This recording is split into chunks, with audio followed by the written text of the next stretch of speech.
Another day, another story.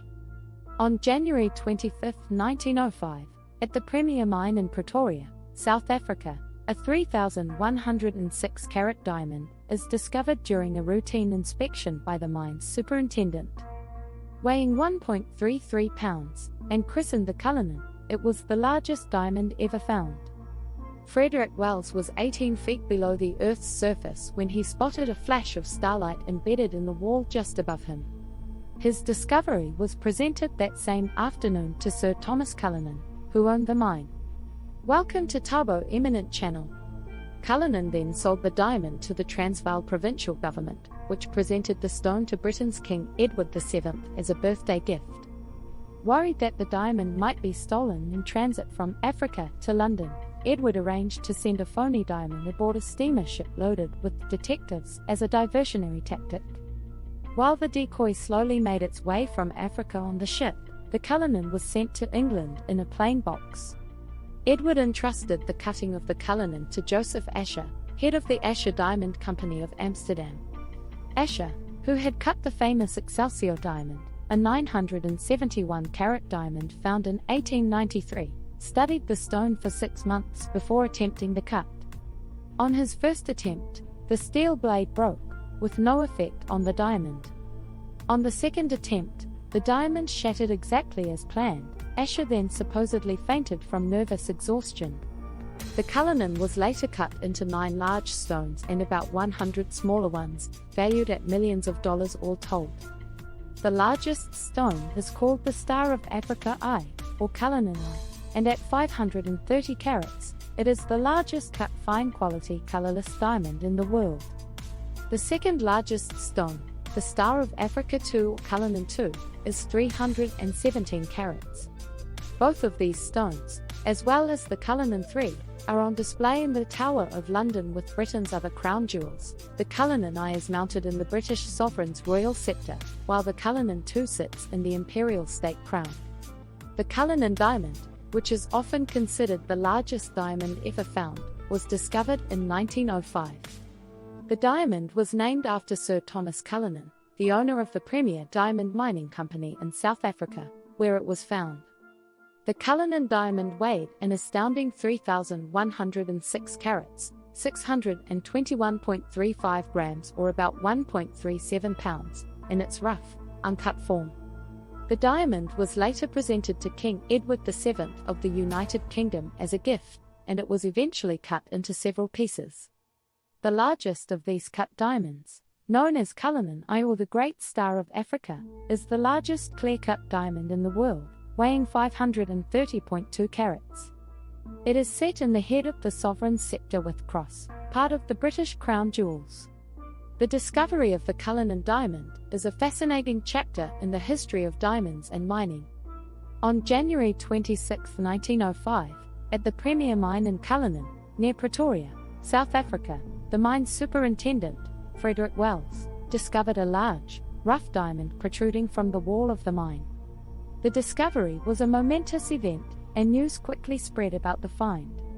The diamond was initially thought to be a massive crystal due to its size, and its uncut weight of over 3,100 carats made it the largest gem-quality diamond ever found. Sir Thomas Cullinan, the owner of the mine, decided to present the diamond to King Edward VII as a gesture of goodwill. Security measures were taken to safeguard the valuable gem during its transport to England. Sir Richard Solomon, the Prime Minister of the Cape Colony, was entrusted with the task of safely delivering the diamond to London. To further ensure its protection, a decoy package was also created to confuse potential thieves. Upon reaching London, the Cullinan diamond was initially kept at the Buckingham Palace. The cutting of such a large and valuable diamond presented a considerable challenge. Eventually, the task was entrusted to the renowned diamond cutter Joseph Asher and his company in Amsterdam. Asher studied the diamond for 6 months before making the first cut. On February 10, 1908, he made a cleaving blow, and the diamond split exactly as planned. The cutting process resulted in several large and smaller diamonds. The largest of these, as mentioned earlier, became known as the Great Star of Africa, and was set in the head of the sovereign's scepter with cross, one of the British crown jewels. Other significant diamonds cut from the Cullinan Diamond include the second star of Africa, Cullinan II, which weighs 317.4 carats and is set in the front of the imperial state crown, and several smaller diamonds that adorn various royal regalia.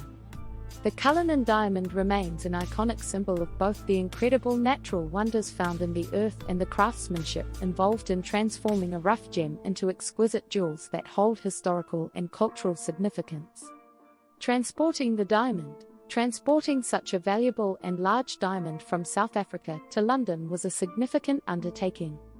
To add an element of surprise and enhance security, the diamond was sent in a plain, wooden box rather than an elaborate, jewel-adorned container.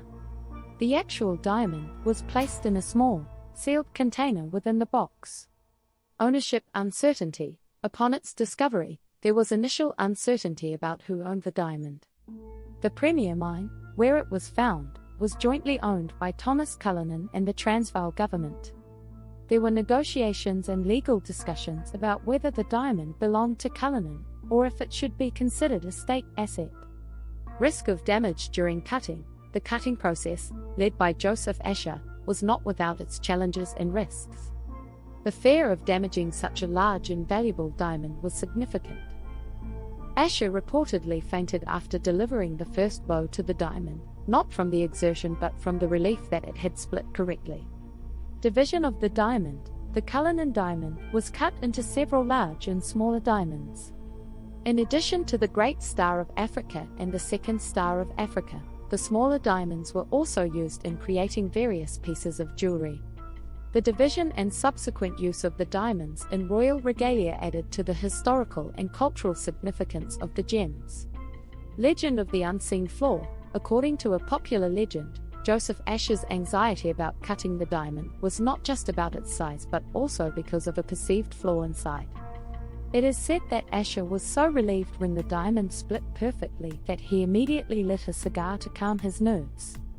In gratitude, King Edward VII reportedly offered him a cigar, a gesture that became a tradition for subsequent diamond cutters involved in royal diamonds. Continued royal significance. The diamonds cut from the Cullinan continue to play a prominent role in British royal ceremonies. They are used in the crown jewels and are displayed on special occasions. The diamonds are not only valuable but also carry historical and symbolic weight, representing the continuity of the monarchy and the British royal family. The Cullinan Diamond's journey from a mine in South Africa to the heart of the British crown jewels is a captivating story that combines elements of adventure, craftsmanship, and royal history. Discovery of fragments. The cutting of the Cullinan Diamond revealed that it had natural cleavage planes, which aided in the cutting process. However, the fear of damaging such an extraordinary gem was still present. Joseph Asher initially thought he had only cracked the diamond, but to his amazement, it had split along its natural flaws, yielding several large fragments. Cullinan III and Cullinan IV, two of the significant gems cut from the Cullinan Diamond, are known as Cullinan III and Cullinan IV. Cullinan III, also called the Lesser Star of Africa, is a pear-shaped diamond weighing 94.4 carats. Cullinan IV, or the Lesser Star of Africa II, is cushion-shaped and weighs 63.6 carats. Both of these diamonds were set in a brooch and often worn by Queen Mary, wife of King George V, as a detachable pendant. King George VI and Queen Elizabeth, the Cullinan diamonds have played a role in more recent royal history as well.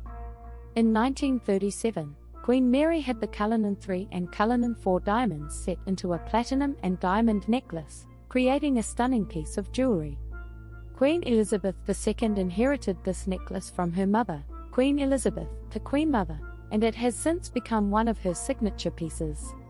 Security concerns. The entire process of transporting, cutting, and setting the Cullinan diamond involved meticulous security measures. Given the immense value of the diamond, there was a constant concern about theft or sabotage. The decoy package during transport was just one example of the precautions taken to safeguard the precious gem. Legacy of the Asher Diamond Company. The Asher Diamond Company, led by Joseph Asher, gained significant recognition and prestige following its successful cutting of the Cullinan Diamond. The company continued to be involved in cutting other famous diamonds, solidifying its reputation as a skilled and trusted diamond cutter. Cultural impact: the Cullinan Diamond, through its various cut gems, has become a cultural symbol, not just within the British monarchy but also in the broader context of diamonds and gemstones. Its story is often recounted as an example of human skill and ingenuity in working with these rare and precious materials. The legacy of the Cullinan Diamond continues to be intertwined with the British royal family and the history of diamond cutting. The diamonds cut from the Cullinan are not only breathtaking in their beauty but also serve as tangible links to historical moments and generations within the royal lineage. Cutting challenges in precision: Joseph Asher and his team faced immense challenges in cutting the Cullinan Diamond due to its size and the fear of making a wrong cut. The cutting process required extraordinary precision, and Asher spent several months studying the diamond before making the first cut. The fact that the diamond had natural cleavage planes, which made the cutting process somewhat predictable, was crucial to its successful division. Post-cutting valuation: after the cutting, the various diamonds that resulted from the Cullinan were individually valued.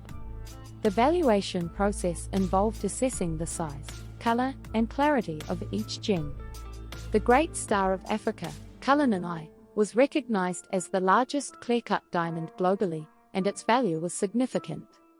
The valuation of the Cullinan diamonds added to the overall spectacle and intrigue surrounding the gem.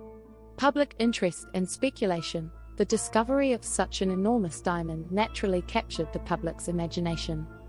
Newspapers and media outlets closely followed the developments, from its discovery to the cutting process. The public's fascination with the Cullinan Diamond contributed to its legendary status, and stories and rumors about the diamond's curse or mystical properties circulated. Additional cutting: while the Cullinan Diamond is most famous for the Great Star of Africa and its other large fragments, smaller diamonds were also cut from the original crystal. These smaller diamonds were used in various pieces of jewelry and added to the overall value of the find. The cutting process allowed for a diverse range of diamonds to be created, each with its own unique characteristics. Cullinan Diamond and the Crown Jewels: the diamonds cut from the Cullinan found a place in the British crown jewels, symbolizing the wealth and grandeur of the British monarchy.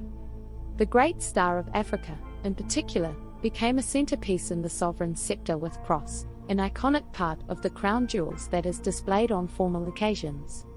Cullinan Diamond replica: given the extraordinary value and significance of the Cullinan Diamond, replicas were created to allow the public to appreciate the beauty of the gem.